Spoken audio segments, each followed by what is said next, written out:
Welcome Dirtfish Rally friends to the highlights of the Donegal International Rally 2024.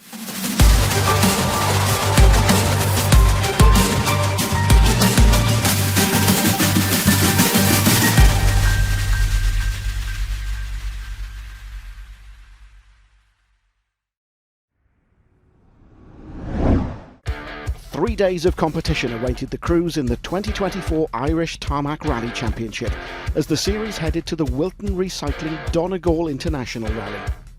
Infamous stages such as Knockalla and Atlantic Drive lay in wait for a capacity entry. Leading the crews away would be last year's winner Callum Devine, and with a last-minute change of car, he would need to hit the ground running on stage one. Yeah, new machine this year too, probably makes it a wee bit interesting now tomorrow morning, but yeah, looking forward to it. Probably once you get the first one over you, it takes the pressure off a bit, doesn't it? Keith Cronin's been on good form so far this season. The 2016 champion knew he just needed a good finish for the championship, but it's been a few years since he was last on these stages. Yeah, of course we want to be at the sharp end. It's been a while since we've been here though, so the guys around us have a bit better knowledge of the stages than us, but look, it's a long rally and we'll try and settle into a good fast pace if we can and see where it puts us, see from there. Matt Edwards has shown some good pace in the series so far this season, and with a second place on last year's Donegal, he was justifiably confident coming into this round.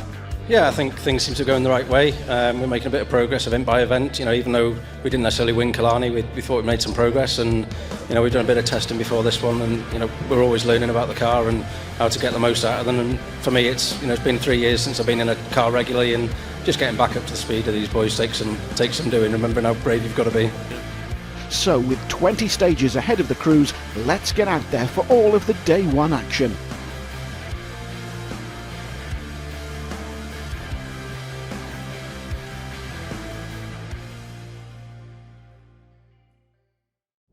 Friday would consist of 6 stages, a loop of 3 repeated with service in the middle, and by the end of the opening batch it would be Matt Edwards and David Moynihan that had opened up a small advantage at the top, fastest on all 3 of those stages.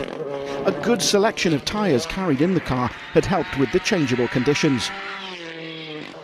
It had been 8 years since Keith Cronin and Mikey Galvin competed on this event, but they weren't letting that stop them from mixing it with the times at the top. They started off a little more ragged than they wanted to be. However, with 3 full days of rallying ahead, they weren't worried about the 2.1 seconds deficit. Callum Devine and Noel O'Sullivan had had a short test in the new car before the weekend and were confident that it was an improved package. This was the first time one of the new generation Skodas had been seen in competition over here too, and they were understandably taking a few stages to get dialed in and get the car how they wanted, but it was going well with the pair in 3rd place after stage 3. Yeah, needs a wee bit of work, honestly. Yeah, it's okay. Probably the gearing too. I'm probably just knocking her down the gears and I should be keeping it up a bit high, but not all to be expected. As I say, it's going to take me a day to get on to it. But okay, no dramas, just trying to bear myself in, so. It would also be a brand new car this weekend for Karen McCourt and Brian Hoy, but theirs was a newer version of the familiar Ford Fiesta, so it was a much easier transition.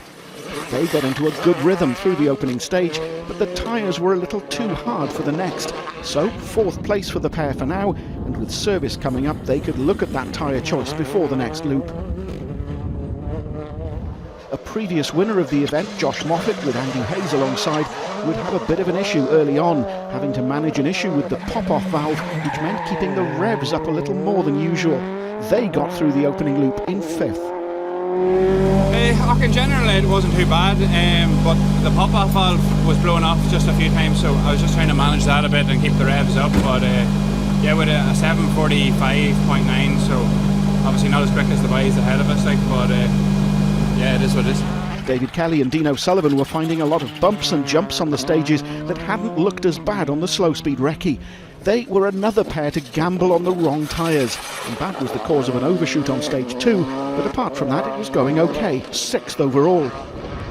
Marion Evans and Gare Conway had gone the other way with the tyres, opting to take a conservative approach and expect rain. Unfortunately on stage 1, when it was drier, it meant they were on the wrong rubber, but on the next 2 it would be a much better run, and so they ended the loop in 7th. It wasn't tyres that were the issue for Declan Boyle and Patrick Walsh, but suspension. They felt it was too hard on the first stage of the loop, but after softening it off for the next, they would feel much more in control. They ended stage 3 in 8th. Aidan Ray and Niall Burns would also find some of those jumps that didn't look as bad on the recce, having a big impact on one of them. But apart from that, things were going okay as they ended the first loop in 9th overall. Things, though, weren't going to plan for Desi Henry and Shane Byrne. They lost time in stage 1 with a puncture close to the start, and then a lack of power on stage 2. Sadly, with those issues and the time lost, the pair were forced to retire. Rounding off the top 10 were James Ford and Neil Shanks. They were held up a bit by the stricken Henry in the first stage, then suffering an intermittent problem themselves as well, but still going at this point. We would lose Mark Alcorn and Darren O'Brien from the modifieds in much more dramatic fashion on stage 1, when they crashed out early on the opening stage, caught here on Fancam. So, with 3 stages complete and 3 more to go on day 1, it was a small lead for Edwards over Cronin, with last year's winner Devine 18 seconds back in 3rd.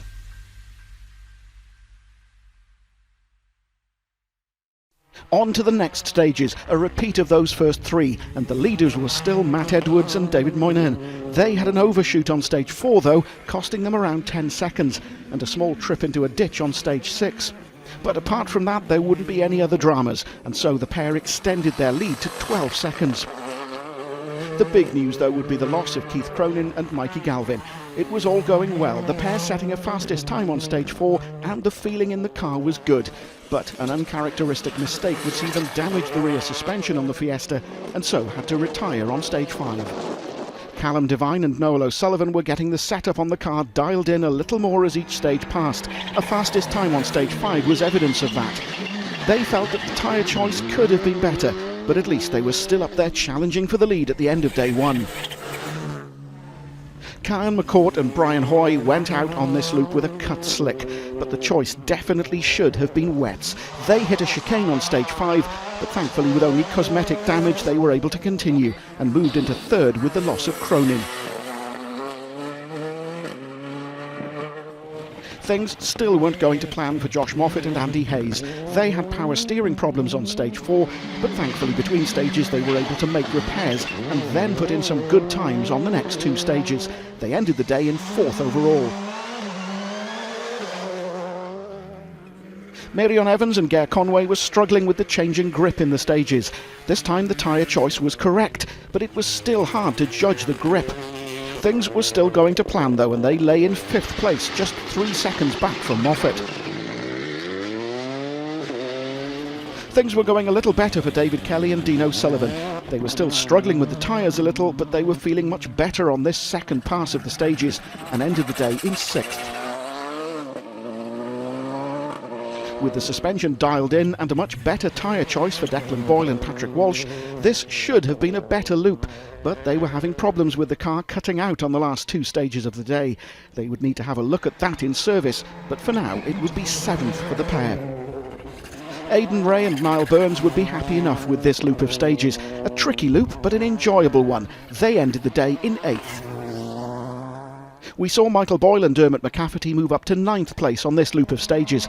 They'd suffered with broken suspension on the 2nd stage of the day, and with that sorted they were able to push to move back up the overall results. Still rounding out the top 10 would be James Ford and Neil Shanks. They had an overshoot on the first stage of the loop, getting stuck between the banks, but stage 5 would be a clean one for the pair, their first clean stage of the day in fact. A look at the modifieds, and leading the way there were Declan Gallagher and John McCarthy. They were slowed on stage 1 by the crash of Mark Alcorn, but other than that it was a trouble-free run. It was taking a while for the tyres to get the heat into them, but they were managing the issue well. Just behind them was the Darien of Kevin Gallagher and Ryan Moore. They were also struggling with the tyres. There didn't seem to be a good choice that suited all of the stages, so it was a case of managing the pace and pushing where they felt they could. A further 32 seconds back at the end of day 1 were Gary McPhillips and Paul Sheridan. There'd been a point throughout the day where each of the top 3 crews had been in the lead of the modifieds. Such was the close competition already this weekend. In the RC4 class, it would be a day 1 lead for Ryan McHugh and Declan Boyle. That hadn't been the case all day though. The early stages not feeling great, and a big spin on stage 5 saw them losing some time, but with everything else happening around them, they were happy to end the day in the lead of the class. The early leaders in the class were Kyle McBride and Darragh Mullen. They led right up to the last stage when a puncture saw them slip down to second place and allow a charging McHugh to take the lead. It was still close though, only 5.7 seconds the difference. Johan Lloyd and Sean Williams said they were taking it steady, although you wouldn't think it from the times or the driving out there on the stages. They had a clean run through to take third in the class for now.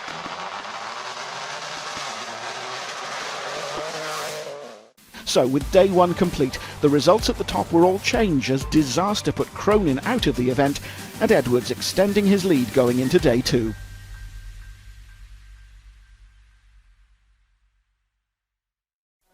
On to day 2 and the crew's first taste of the famous Knockalla stage. Starting the day where they left off were Matt Edwards and David Moynihan, but it wasn't plain sailing for the pair. They would have a clean run through Knockalla, but almost put the car off the road on stage 8. The incident only lasted a second or two, but they'd knocked the spoiler off the car, and debris left behind caused the following crews some disbelief when they realised the leaders had still set the second fastest time. No such dramas for second place Callum Devine and Noel O'Sullivan. They felt like they were braking a little too early still, but they were starting to claw back some time on the leaders and ended the morning's loop 13.9 seconds off the top of the leaderboard. Karen McCourt and Brian Hoy were finding it hard to commit in places, and that lack of confidence wasn't helped by a big moment on stage 8. They did enough though to hold on to third place for now. Marion Evans and Ger Conway were pushing, but in places that would see them going wide onto the loose gravel through some of the junctions, and so lose a small amount of time here and there. Overall though, they would be happy with how it was going and ended the morning 4th. Josh Moffat and Andy Hayes had changed a few things on the car overnight, and it was feeling a bit better on day 2. They were a little distracted by the marks left by Edwards' moment on stage 8, but apart from that they were enjoying a good run in 5th overall. David Kelly and Dean O'Sullivan would have a bit of an overshoot on the first stage of the day, the tape hanging from the car telling the story, but they would certainly make up for that in the next stage when they set the fastest time, their first of the event, but surely it wouldn't be their last. Declan Boyle and Patrick Walsh had softened the suspension off from day 1, but it hadn't worked as well as they'd hoped, and they'd change it back again in service. They had a good run though, and felt there was still more to give in some of the braking areas. We would though be missing one crew from the results. Aidan Ray and Niall Burns slipped off the road and so slid down the leaderboard. The loss of Aidan Ray meant that a place was gained by Michael Boyle and Dermot McCafferty. They were having a good run and still had more to give in the afternoon as they ended the morning in 8th. We also lost James Ford and Neil Shanks from the results when they retired, the car not making it out of stage 9. They'd been having a good run up to that point as well, sadly. After staying out of trouble on day 1, Gary Jennings and Rory Kennedy capitalised on some of the issues ahead and moved into the top 10 themselves. They ended the morning in 9th, but they did have a bit of an issue when they had to push a Bale out of their way on a chicane that had been hit by James Ford ahead of them. Rounding out the top 10 overall now would be our leading modified crew, and it was all changed there again, with Kevin Gallagher and Ryan Moore taking the lead once again with an advantage of 12 seconds. But it could have been more if it hadn't been for this spin on the last junction on stage 7. That meant it was no longer the modified lead for Declan Gallagher and John McCarthy. They were having problems with the tyres starting to go off by the end of the stages, but they were managing to hold on to second place at least. With stage 10 completed, there hadn't been any changes to the overall podium places, but the pressure was starting to get to the crews as we crossed over into the second half of the event. On to the second section of the day, and a different loop of stages awaited the crews. But just as they'd been doing all weekend, it was still Matt Edwards and David Moynihan that would lead the way as the second day of competition came to a close. They had a bit of a moment on a jump on stage 11, but apart from that, it was a clean afternoon. Callum Devine and Noel O'Sullivan had a lucky escape on stage 11. The pair were caught out and had a high-speed spin, but thankfully there was only cosmetic damage to the car, and after a short while they'd get it going in the right direction again and completed the loop still in second place, but the gap to the lead was a few seconds bigger now. There would be a change in third. Marion Evans and Gare Conway would take that place now, but they weren't without their dramas too, with a big moment on the same jump that caught out Edwards. But for the rest of the afternoon they played it safe and got through in one piece. Kyan McCourt and Brian Hoy were struggling to get into these stages. That and a spin and stall in stage 14 would be what dropped them out of the last of the podium positions and into fourth place overall. David Kelly and Dean O'Sullivan were still going well. They were backing off a little for some of the bad sections, but that was a sensible approach to finishing a rally of this length and not ending up in a ditch. Fifth place for the pair at this point. The feeling in the car still wasn't great for Josh Moffat and Andy Hayes, but that wasn't reflected in the times. They were actually going well, but it didn't feel like it was flowing inside the car. Either way, sixth place to end the second day was a good position to be in. Declan Boyle and Patrick Walsh were another crew, like many others who had a moment at the end of stage 11. They would note that section and back off a little the next time over it, ending the day in seventh. There'd be bad luck for Michael Boyle and Dermot McCafferty. After a good run up until now, they picked up a puncture on stage 12, dropping them out of the top 10, but it certainly wasn't over for the pair just yet. Gary Jennings and Rory Kennedy were keeping things tidy and going in the right direction. They would end the second day in 8th place overall, but were realistically a little too far back to get any higher on day 3. It was all change once again in the modifieds. Declan Gallagher and John McCarthy were still going well and moved back into the lead of the category. A spin on stage 14 wasn't enough to keep them from that top spot for now. It was still close though, and after 2 days of competition there would just be a single second in it, with Kevin Gallagher and Ryan Moore dropping down into second place once again. They had a moment on the bad bump at the end of stage 11, but got away with it to round off the top 10 overall as well.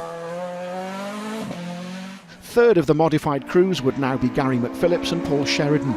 They'd been having some issues with the steering on day 2, but things were getting better as the day went on. They might be too far back from those crews fighting it out for the lead, but they'd keep pushing regardless. A wrong tyre choice on day 1 had set David Bogie and John Rowan back a little further than they would have liked in the times, but they were slowly working their way back up the results and would end day 2 in 4th. And in 5th place in the modifieds, it would be Conor Harvey and Eamon Doherty. They were also leading the way in class 13 as well, and were around 25 seconds back from Bogie on the modified leaderboard. In the RC4 class, Ryan McHugh and Declan Boyle were still holding on to the lead.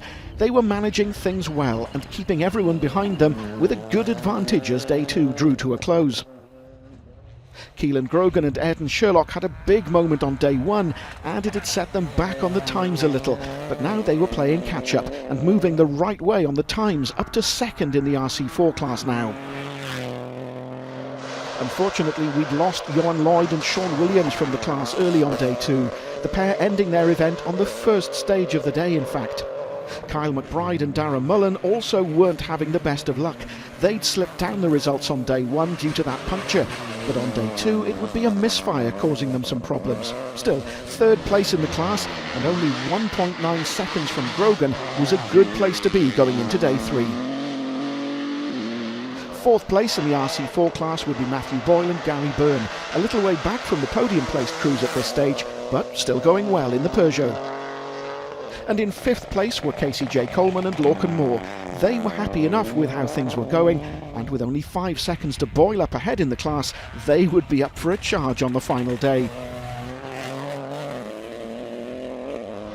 Day 2 was also the start of the event for the historic crews, and in the lead of those crews would be Michael McDade and Declan Casey. After 8 stages, the pair had a 16.4 second advantage at the top. Second of the historic crews were Tommy O'Connell and Paul Hughes. The escort pairing had settled into that spot from the start and were managing to hold their own to keep up with the leaders. Marion Evans and Anthony O'Sullivan ended the opening day for the historics in third. They made a small mistake on some gravel at a hairpin, and it lost them a few seconds as they tried to get the grip back, but it wasn't enough for it to affect their position regardless. 33 seconds back would be the next of the visiting Welsh crews, Thomas and Eric Davis, historic winners on previous rounds so far. They were sitting in fourth place for now, and with a job on their hands to try and get closer to a podium finish. There'd be a lucky escape for the fifth-placed historic crew. John O'Donnell and Aidan Friel were caught out on this corner and spun the BMW, just getting it caught in the ditch enough to mean they needed some assistance to get back out. They lost a little time, but were able to claw that back over the final few stages of the day. So, with day 2 complete, the fight for the top was still close and could still go either way. And with a challenging day 3 ahead of them, it was all set to be an exciting finish to the Donegal Rally. Day 3, the final day of competition, and rally leaders Matt Edwards and David Moynihan would start the day off defending that lead from the charging crews behind. But unfortunately, disaster would strike on the second stage of the day. They got this corner wrong and were lucky not to roll the car after the impact with the wall. Co-driver Moynihan thought it was game over, but Edwards pushed through to the end of the stage to assess the damage and continue. However, they were now down in fourth place, with victory now out of the question. Left and 3 right fast, is it? No, it's done, Matt. Okay, no, keep going. Just I don't know where we are. okay, square right round the bail. Yeah. Left and a 3 right fast. So that handed the number 1 spot to Callum Devine and Noel O'Sullivan. They'd been pulling a few seconds a stage out of Edwards in the lead up to this, and it was set to be a close finish. They wouldn't want to take the lead in this way, but of course this is rallying and nothing is certain. Indeed, the pair would have their own moment when they clipped a bail quite hard on the very same stage. For Marion Evans and Ger Conway, their move up to third was now a move up to second. They were still pushing hard, and in fact stage 17 would see them posting the fastest overall time. With just 37 seconds to the lead, they'd have to use sensible heads over the final stages and decide if they risk pushing or play it safe for second. But the drama wasn't over for this event. We'd next lose Karen McCourt and Brian Hoy. They crashed out of the rally on stage 15. The crew were okay, but it was the end of the event for the pair, who'd been hovering around the podium places all weekend. David Kelly and Dean O'Sullivan had slowed briefly for Khan in stage 15, and their day wasn't without drama either when they slid off the road on the final corner of the stage. Luckily, the damage was just cosmetic, and with everything going on around them, the pair were now in a podium position. Josh Moffat and Andy Hayes were still having a good run. They looked to be settled in now, but with only 9.6 seconds to Edwards up ahead, it could all change, depending on whether Edwards could get back out for the final loop after service. Declan Boyle and Patrick Walsh came into day 3 with a setup that was too hard.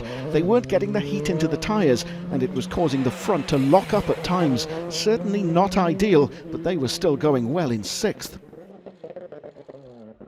After a good clean run so far, Gary Jennings and Rory Kennedy would be one of the latest to take some bodywork off the car, clipping a bail in one of the stages, but thankfully it was only a tap, and the pair didn't lose any time or places, and they ended the penultimate leg in 7th. A big lock-up into the first chicane of the day would set the tone for Michael Boyle and Dermot McCafferty, just causing them to put a bit of caution into the rest of the morning, but they would still be lying in 8th place for now. The modified battle wouldn't change on this loop. Declan Gallagher and John McCarthy continued to hold on to the lead, but there was nothing more they could do, pushing the tyres to the limits, and they lay 9th in the overall standings as well. The shake-up in the modifieds would come for 2nd place when we lost Kevin Gallagher and Ryan Moore after they stopped in stage 17 with mechanical problems. They didn't retire, however, just lose a few minutes and drop back from that fight at the top. So there was still plenty of drama in this penultimate leg of the Donegal Rally. A new leader, a rush to get cars ready for the final stages, and a damage limitation final loop for Edwards. On then to those final stages here at the Donegal Rally. And before we take a look at the overall results, let's round up the various class and category results. Day 3 would see the junior crews joining in the action, and it would be a close event, only just over a minute separating the top 5 at the finish. And in that 5th place were Dylan Baskin and Ryan Moore. Just ahead of them were Patrick Doherty and Dylan Boyce. They'd been moving around the results all day, up as high as joint 2nd at one point, but they slipped down to 4th in the afternoon. Jason Tees and Jordan Green were another pair moving around the results, but for them it would all be in the right direction, starting the day off in 6th and eventually taking a 3rd place finish. Ronan Dorian and Mickey Joe Brown started off in the lead by going fastest on the opening stage, but sadly they dropped down the results and eventually had to settle for 2nd. So that meant that taking the junior rally win were Jason Wilkinson and Kieran McGinley, snatching the lead on stage 2 and holding on to it for the rest of the day. In the historics, it was all change. Hugh McQuaid and Martin Byrne moved the right way up the results to take 5th place by the finish of the event.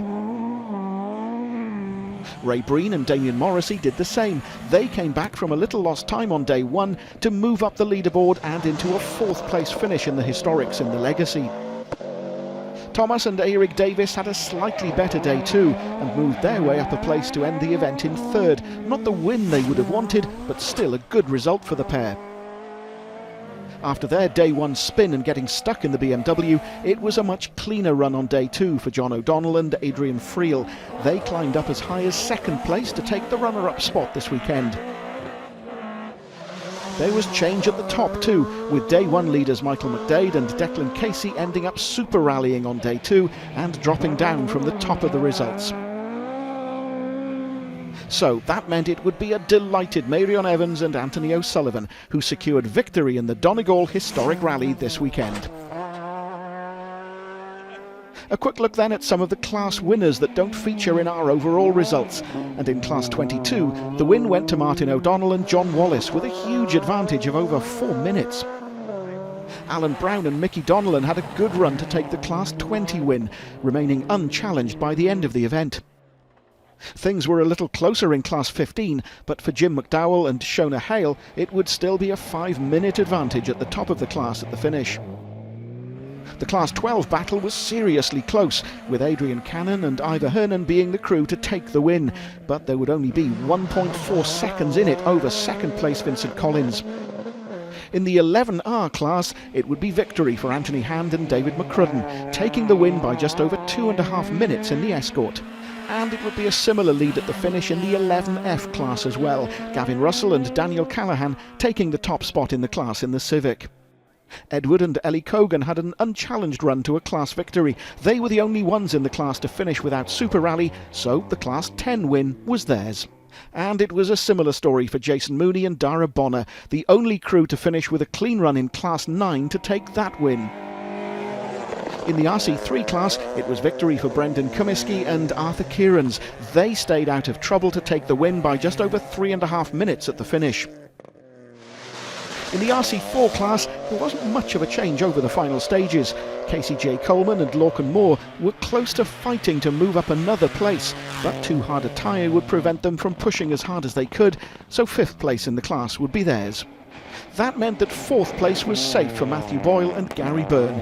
They managed to hold off any charge from behind them and took the class result at the finish. There would though be a change as we moved to the podium results. Unfortunately for Keelan Grogan and Ayrton Sherlock, their earlier 2nd place was now 3rd. It was close though, the entire podium was separated by only 36 seconds.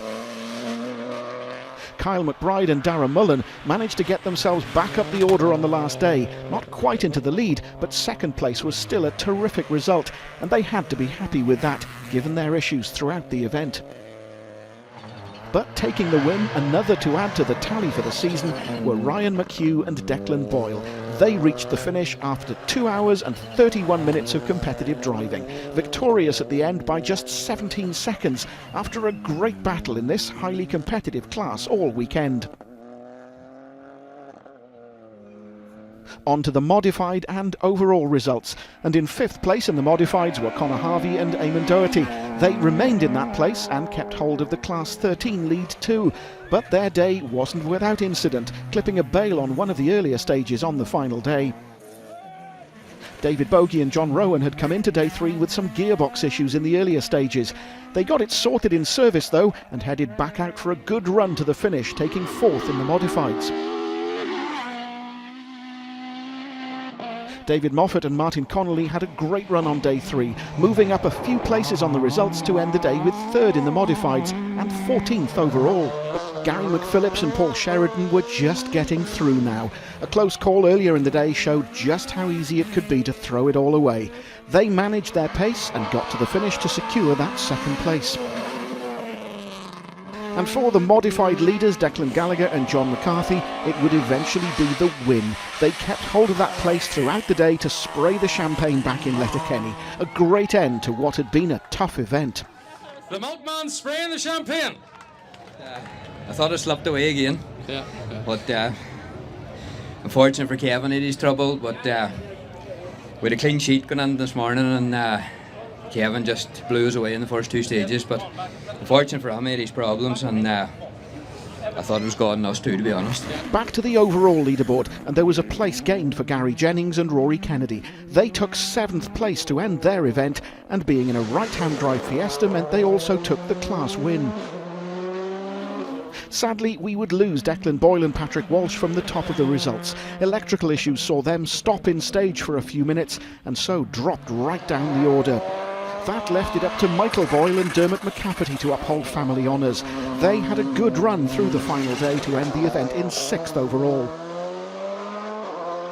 Josh Moffat and Andy Hayes would overshoot the last junction on the penultimate stage, luckily only costing them a few seconds, but that did mean there was no more challenging for 4th place, and 5th would be the result they took away from the weekend.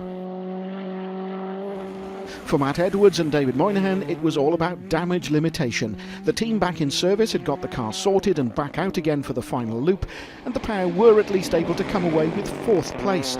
A spin on the last corner of stage 18 cost them a little time, but probably didn't change the overall result.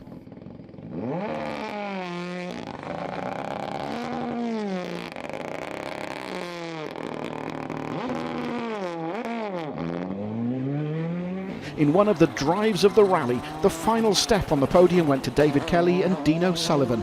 They went from setting their first fastest time to claiming a number of them throughout the weekend. Their overall times were impressive, and the pair ended the event just 26 seconds off the lead. Just ahead of Kelly on the results were Marion Evans and Ger Conway, really getting to grips with the Yaris by now and giving the car its best result so far this season as well, 17 seconds off the leaders by the finish. Which meant that after an action-packed weekend and with their own fair share of dramas, Callum Devine and Noel O'Sullivan were able to make it another win on the Donegal Rally. A spin in the same place that caught out Edwards also cost them a few seconds, but apart from that it was a good final day, and the pair will be returning with the number 1 on the door once again next year.